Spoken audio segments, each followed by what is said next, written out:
یہ کووڈ جب آیا ہے نا کورونا, ہمارے یہاں تو حکومتیں عاجز آ گئی, ابے تھوڑا فاصلے سے بیٹھ جا, مر جائے گا. لوگ کہہ رہے مریں گے نا تو کیا ہو گیا. حالانکہ یہ غلط سوچ ہے. جب اللہ نے پیدا کیا ہے تو اس میں فرض ہے, شریعت نے حکم دیا زندہ رہو, یہ اللہ کا حکم سمجھ کے ہم زندہ رہنے کی کوشش کرتے ہیں. لیکن وہ ٹینشن نہیں ہوئی. میں یورپ میں تھا نا, وہاں لوگوں نے بتایا کہ گورنمنٹ نے جتنا فاصلے کا کہا تھا نا, لوگوں نے احتیاطاً ڈبل فاصلے رکھے ہوئے تھے اس سے, کیونکہ ڈر رہے ہیں کہ جب دنیا ہی سب کچھ ہے, کہتے ہیں یار مر گئے تو ختم نا, مر گئے تو کیا ہے, ابے بھائی ختم. تو وہ ادھر سے کوئی بندہ آ رہا ہے تو بھائی تو وہیں سے مڑ جا, وہیں سے مڑ جا, وہیں سے جو کہنا وہیں سے اشاروں سے سمجھا دے. اتنے ڈپریشن میں, بہت سے تو ڈپریشن سے مر گئے کہ کہیں ہم مر نہ جائیں. حقیقت ہے, یہ بھی ڈپریشن ہوتی ہے کہ میں مر نہ جاؤں, اس کی باقاعدہ گولیاں کھلانی پڑتی ہیں بندے کو. تو اس خوف سے مر جاتا ہے آدمی کہ میں مر نہ جاؤں کہیں.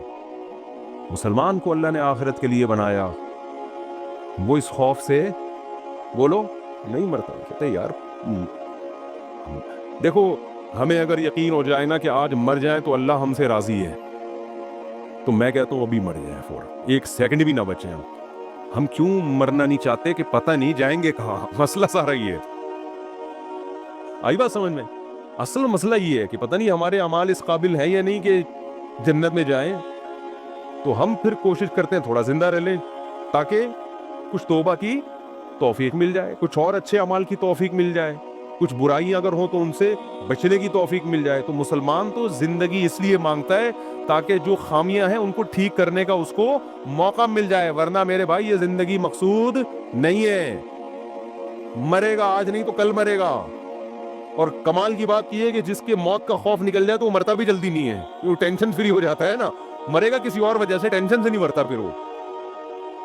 تو آپ کو اللہ نے میرے بھائی بھیجا ہے, ہم خود بخود نہیں آئے ہیں. جب اللہ نے بھیجا ہے تو اللہ نے کہہ دیا کہ جیسے مائیں بچوں کو سکھا رہی ہوتی ہیں, بیٹا چاکلیٹ مت کھانا, پیٹ میں ویسے ہی کیڑے ہیں, جب کھاؤ گے تو یہ ساری چاکلیٹ کیڑے زیادہ شوق سے کھائیں گے, ٹھیک ہے نا, اور وہ اور موٹے تازے ہو کے اب 4 شادیاں بھی کریں گے اور اپنی نسل بھی بڑھائیں گے. وہ کیڑے یہ کام کر رہے ہوتے ہیں بچے کے پیٹ میں, لیکن بچے کو ایسا کیڑا ہوتا ہے وہ پھر بھی چھوڑتا ہے نہیں. تو جو کیڑا بچے کو ہوتا ہے نا وہی آج انسانوں کو ہے. اللہ کہہ رہا ہے کہ یہ مت جاؤ, اس طرف مت جاؤ, اس سے دل مت لگاؤ, حلال استعمال کرو اور اس سے بھی دل مت لگاؤ. اتنی محبت کرو جتنی مسافروں سے کی جاتی ہے. آپ ٹرین میں بیٹھتے ہیں, کوئی خوبصورت سا دوست, بڑی زبردست پرسنالٹی, وہ آپ کے ساتھ آ کے بیٹھ گیا, آپ کو اچھا لگا, بات چیت میں آپ کا دل اس کی طرف مائل ہوتا ہے, بس اتنا. یہ نہیں ہوتا کہ جب وہ پشاور اسٹیشن پہ اترا تو پھوٹ کے رونا, بے ہائے ہائے میرا دوست جدا ہو گیا اور ڈپریشن کی گولیاں کھا رہے ہیں ڈاکٹر صاحب, یار وہ وسیم بھائی میرے ساتھ بیٹھے ہوئے تھے, بڑے اچھے لگ رہے تھے مجھے, وہ ملتان پہ اتر گئے, مجھے پشاور جانا تھا, دونوں کا اسٹیشن الگ تھا, میں ڈپریشن میں جا رہا ہوں, خدا کے لیے مجھے کچھ گولیاں دو. ڈاکٹر کہے گا بے وقوف, پہلے تو اپنی کھوپڑی کا علاج کر. جب تجھے پتا تھا اس کا اسٹیشن ہی الگ ہے, تیرا اسٹیشن ہی الگ ہے, تو اتنی محبت تو نے کی کیوں اس سے, تجھے پتا نہیں تھا. تو یہی حساب کتاب ہے بھائی. اللہ میاں منع کر رہے ہیں بھائی مسافر خانہ ہے.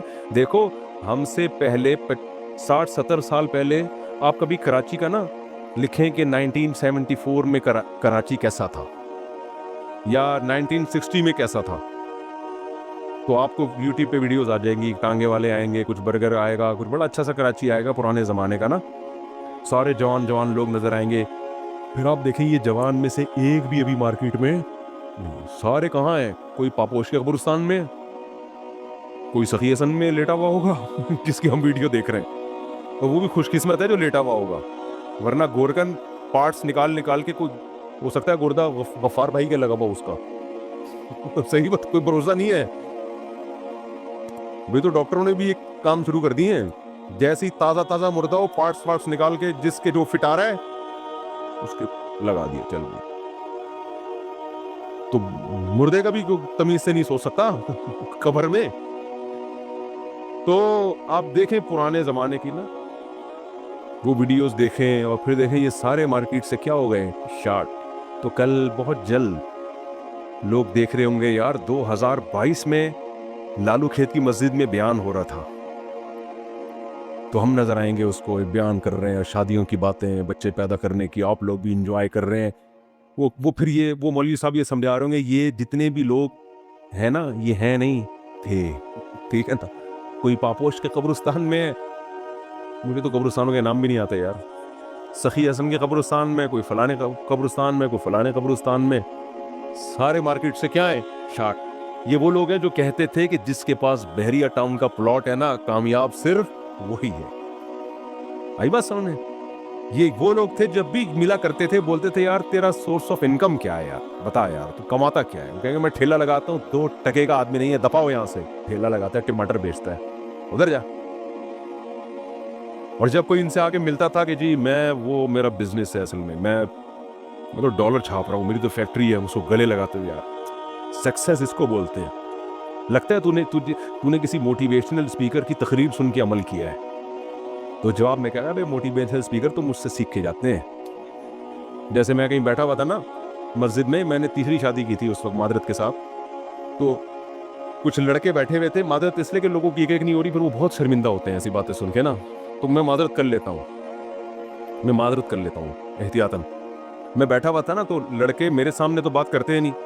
جب میں نے تیسری کی نا تو کچھ لڑکے نا مسجد کے صحن میں بیٹھے ہوئے, انہی میں ایک ایسا بندہ بیٹھا ہوا جو میرا ریلیٹیو تھا. ان لڑکوں کو نہیں پتا تھا کہ یہ میرا جاننے والا ہے. اب فری ہو کے بات کر رہے ہیں, آپس میں بات کر رہے ہیں, بھائی یار یہ مولوی صاحب جو ہے, مفتی صاحب کون سی حکیم سے دوائیں لیتے ہیں یار, یہ کھاتے کیا ہیں یار, تیسری شادی کر لی انہوں نے یار.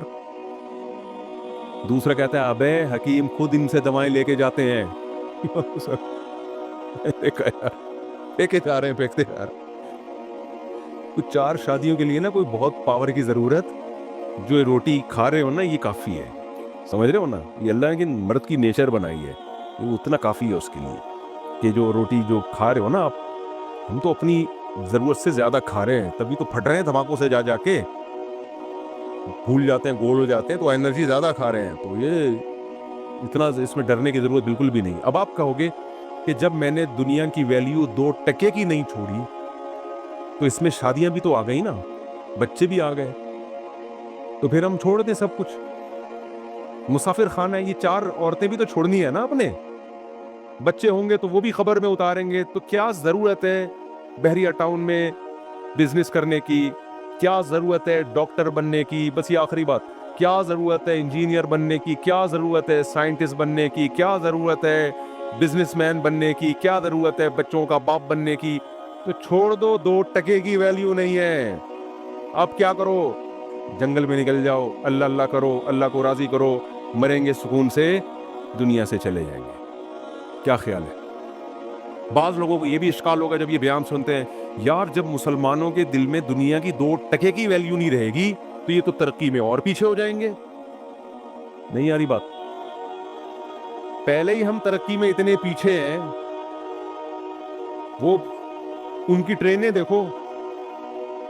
ابھی تو میں بیٹھ کر آیا ہوں ٹرینوں میں, کراچی سے لاہور تک کا, پشاور تک کا جو سفر ہے نا, جو ہمارے یہاں طے نہیں ہوتا ٹرین میں, آدھے میں اترنا پڑتا ہے کہ میں نہیں جا رہا, میں واپس جا رہا ہوں.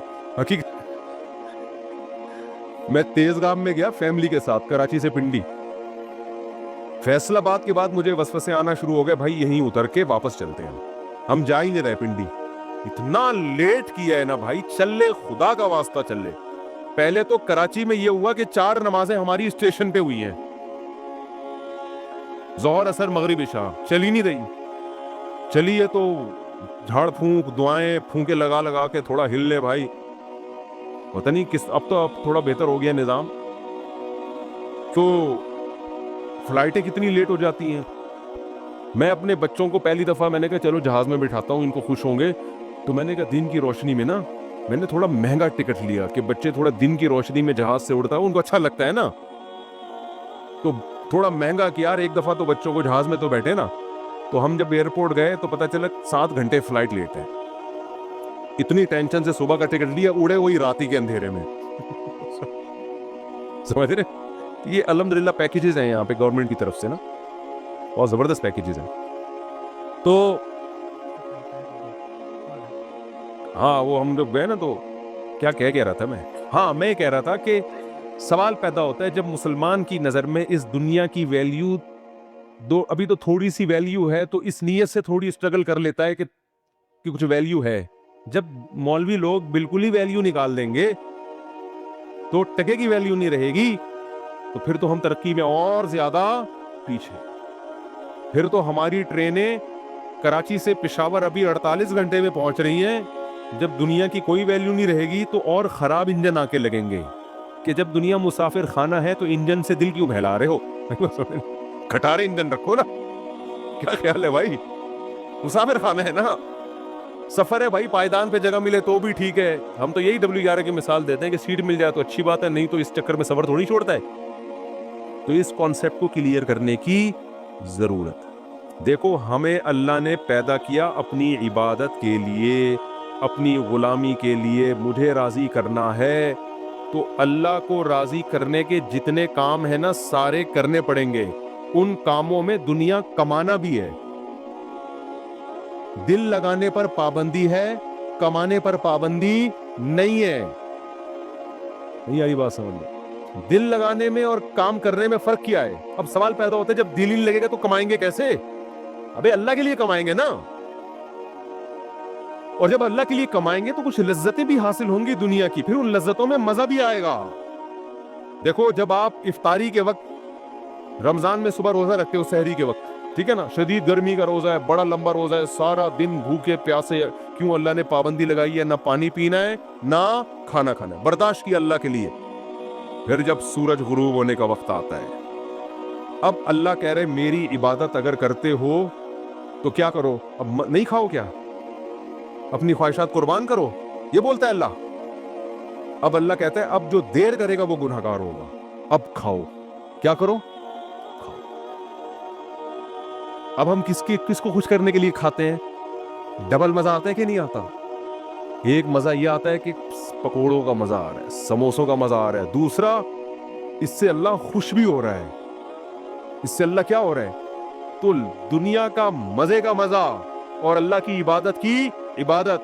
کیسی پیاری دعائیں جو نبی پڑھا کرتے تھے روزہ افطار کرنے کے بعد, ذهب الظما وابتلت العروق وثبت الاجر انشاءاللہ. پیاس بھی چلی گئی اور رگیں تر ہو گئی. یہ تو دنیا کا مزہ, اور آخرت کا مزہ کیا؟ اس روزے کا اجر ہمارے اعمال میں اللہ نے لکھ لیا, یہ آخرت میں ملے گا ہمیں. اس کی ایک الگ خوشی ہوتی ہے. تو میرے بھائی, آپ کو اسلام ترقی سے منع نہیں کرتا, دنیا سے دل لگانے سے منع کرتا ہے. دل کس سے لگاؤ؟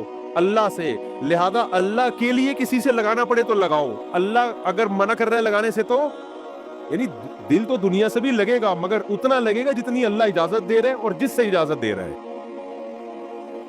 سمجھ میں نہیں آ رہی بات؟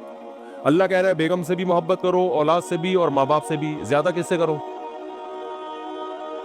ان تینوں میں زیادہ کس سے کرو بھائی؟ ماں باپ سے بھی, بیگم سے بھی, اور اولاد سے بھی. تینوں میں زیادہ کس سے کرنی ہے؟ پہلی بات تو اللہ سے ہم پرمیشن لیتے ہیں ان سے محبت کرنی ہے نہیں کرنی, اللہ نے کہا کرنی ہے. میری طرف سے کیا ہے؟ تو ہم چونکہ اللہ کے غلام ہیں تو اللہ آرڈر دے رہا ہے, تو اللہ تو نے آرڈر دیا تو ہم کریں گے, ٹھیک ہے نا. یہ ہماری محبت کس کے لیے ہو رہی ہے؟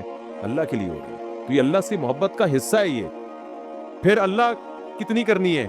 ان تینوں میں بچوں سے زیادہ کریں, بیگم سے کریں, یا ماں باپ سے؟ اللہ کہہ رہے سب سے اوپر گراف کس کا رہنا چاہیے؟ والدین کا. نہیں آ رہی بات؟ سب سے پہلے کس سے کرنی ہے؟ ابا اماں. نہیں آ رہی بات؟ اے اللہ کتنی کرنی ہے ان سے؟ حالانکہ اس میں دنیاوی مفاد نہیں ہے, کیونکہ ابا بڑھاپے میں بہت بوجھ لگتے ہیں. جوانی میں تو نچوڑ لیا ان کو, اب ریٹائر ہو گئے, اب کھانسنے کے لیے رہ گئے وہ گھر میں. ان کی دوائیاں ہیں, ان کے مسائل ہیں, پھر وہ بڑھاپے میں دماغ چڑچڑا ہوتا ہے, پوچھنے کہاں جا رہا ہے, کہاں سے آ رہا ہے, تو اچھے ہی نہیں لگ رہے. یار یہ کیا ہے یار, میں اپنی لائف کو انجوائے کرنے دو ابا. تو ابا پھر اپنے ابا کے واقعات سنا رہے ہوتے ہیں, بیٹا ہم تو اپنے ابا کے پاؤں بھی دباتے تھے. ابا وہ پرانا زمانہ تھا, ونس اپون اے ٹائم. ابا کو سمجھا رہے ہوتے. تو اللہ میاں نے کہا کہ جیسے افطاری میں تمہیں سموسے سے دل بہلانے کی اجازت ہے, سموسا اچھا لگ رہا ہے, میری طرف سے کوئی پابندی نہیں ہے, لگے کھاؤ بھی. تو اللہ میاں نے کہا کہ کچھ چیزیں ایسی ہیں جو تمہیں اچھی لگیں تو میں نے کوئی پابندی نہیں لگائی, جتنی لگ رہی ہیں اور زیادہ اچھی لگنا شروع ہو جائیں, بشرطے کہ اللہ سے آگے نہ نکالو ان کو. لیکن جب ان کا آپس میں کمپیئر ہوگا, تقابل ہوگا, تو سب سے زیادہ محبت ابا اور اماں. ان کی ناراض نہیں کرنا ان کو. ان کے پاؤں میں جنت تلاش کرنی ہے. ایک موٹیویشنل اسپیکرس ہیں, وہ بیان میں شارٹ کلپ میں کہہ رہے تھے کہ جو ماں کے قدموں تلے جنت ہے تو یہ ہر ماں کے قدموں میں نہیں ہے. بعض لوگ بات ایسے ہی کرتے ہیں کہ وہ علم صحیح نہیں ہوتا, جس کی وجہ سے معاشرہ غلط سمت میں جانا شروع کر دیتا ہے. میرا مقصد ان کا مذاق اڑانا نہیں ہے, لیکن یہ بات چونکہ اس سے نوجوان غلط گائیڈ ہو رہے ہیں, اس لیے میں نے کہا اس کی وضاحت کروں گا. موقع آ گیا تو وضاحت کرنے کا موقع مل رہا ہے. پھر انہوں نے محترم نے مثال دی کہ جو ابو لہب کی بیوی تھی, جس کے بارے میں قرآن میں آتا ہے اس کے گلے میں رسی تھی اور پھندا لگا اور مر گئی. بڑی کافر عورت تھی نا, تو وہ کافر عورت تھی تو وہ بھی تو کسی بچے کی ماں ہوگی, تو کیا اس کے بھی قدموں میں جنت ہے؟ تو یعنی وہ بتا رہے تھے کہ ہر ماں کے قدموں میں جنت نہیں ہوتی بھائی, ماؤں کی بھی دو قسمیں ہوتی ہیں, کچھ اچھی ہوتی ہیں کچھ بری ہوتی ہیں. یہ غلط گائیڈنس ہو رہی ہے. ہر ماں کے قدموں تلے جنت ہے, چاہے وہ کافر بھی ہو. بات یہ کہ وہ ماں کے قدموں میں ماں کے لیے جنت نہیں ہے. کس کے لیے جنت ہے؟ اولاد کے لیے جنت.